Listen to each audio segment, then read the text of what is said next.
In this video, we are going to cover the JMeter basic configuration elements. We will go over the HTTP request defaults, HTTP header manager, HTTP cache manager, HTTP cookie manager, and finally the DNS cache manager. We will start with an empty script and we'll be adding the different configuration elements to our test plan. So the first step will be to go into the test plan and add the configuration element HTTP request defaults. If we open the thread group of our script, we can see that we already have two HTTP requests. The requests are to our demo site, demoplace.com. So we have a first request to the homepage, which is with the path /, and then a second request to view one specific product with the path prod.html and using a specific parameter.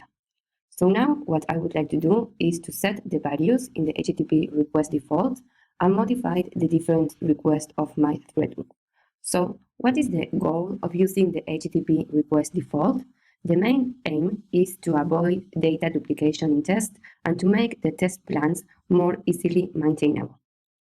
So what if instead of defining the server name in each of the requests, we define it in the HTTP request default? So we change the value of the server in the HTTP request default, and then we can delete the value from all the other requests. Let's save it, and let's add to our test plan a view results tree listener to analyze what happened when we run this test. So we will run this test, and we will see that the homepage request and the view product request, even though we are not specifying the server name, as we are specifying it on the HTTP request defaults, this request will be hitting demoplace.com. So if we go into the homepage request and into the tab request, we can see that we did a get request to demoplace.com, which is the homepage, and then the view product again is getting the server name from the request defaults. Now, the second configuration element that we will add is the HTTP header manager.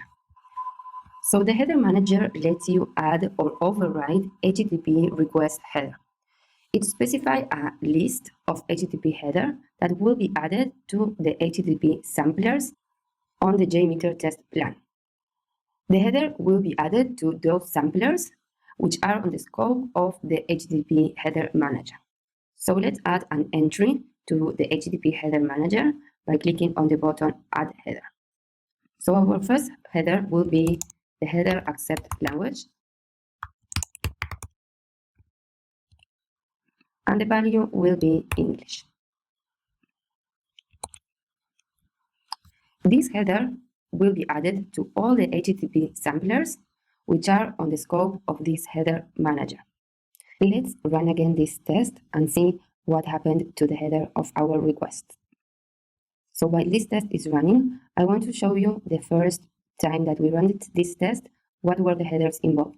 So if we go into the request header, we only had 3 headers, which were the default headers of JMeter.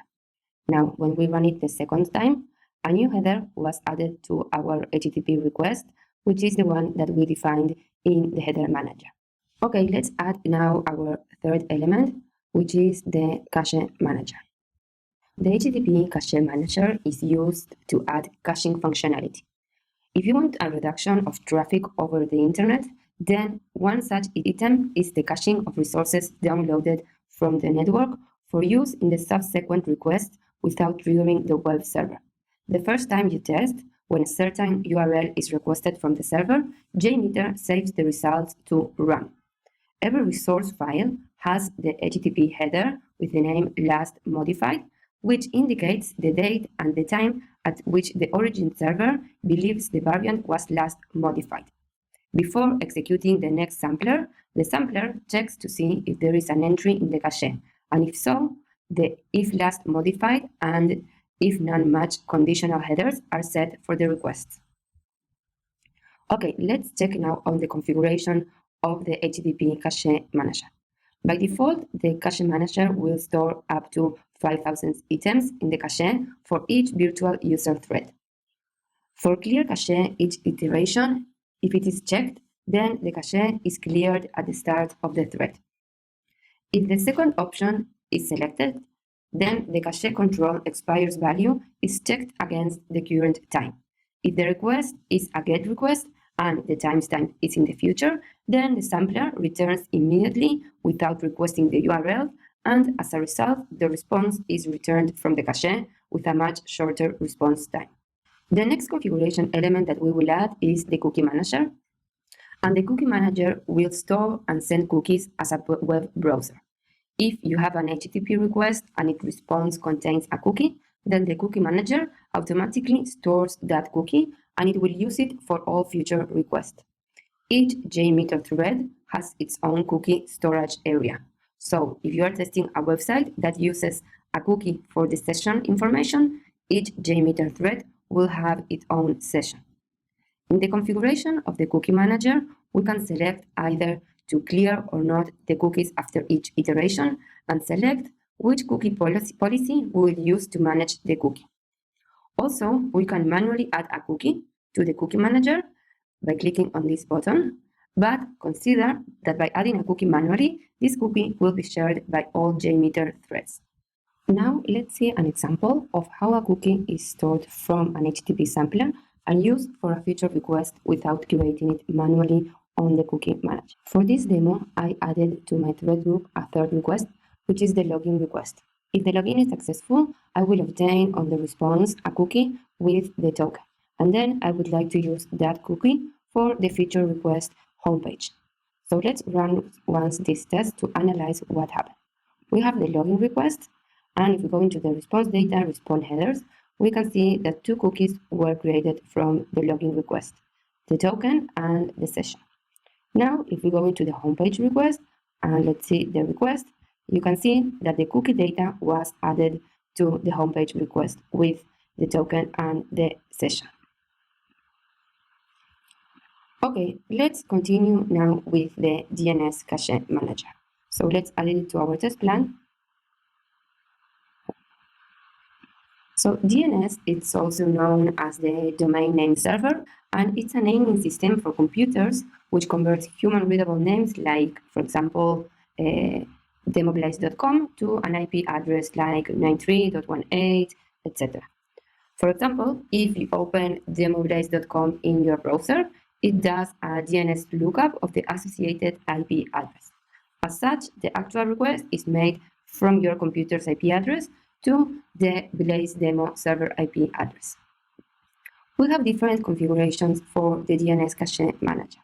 We can clear cache in each iteration, and this means that the DNS cache manager caches the IP address. The DNS hostname pairs and returns the cached value if the DNS hostname has a match in its internal cache. If this checkbox is enabled, then the cache will be cleared at the start of the thread. Then we can select either to use the system DNS resolver or a custom DNS resolver. If we use the system DNS resolver, then the DNS cache manager will query DNS servers defined in your OS network configuration in order to determine the hostname for each thread representing virtual users. If you use the custom DNS resolver, you can specify one or more DNS servers in this list by clicking on Add. And if more than one server is provided, then the DNS cache manager will choose a random one for each call, and it will run as a round-robin mechanism. If nothing is provided, then the system DNS resolver will be used. When you add the DNS server, you can also create a static host table where you can add the host and the corresponding hostname or IP address.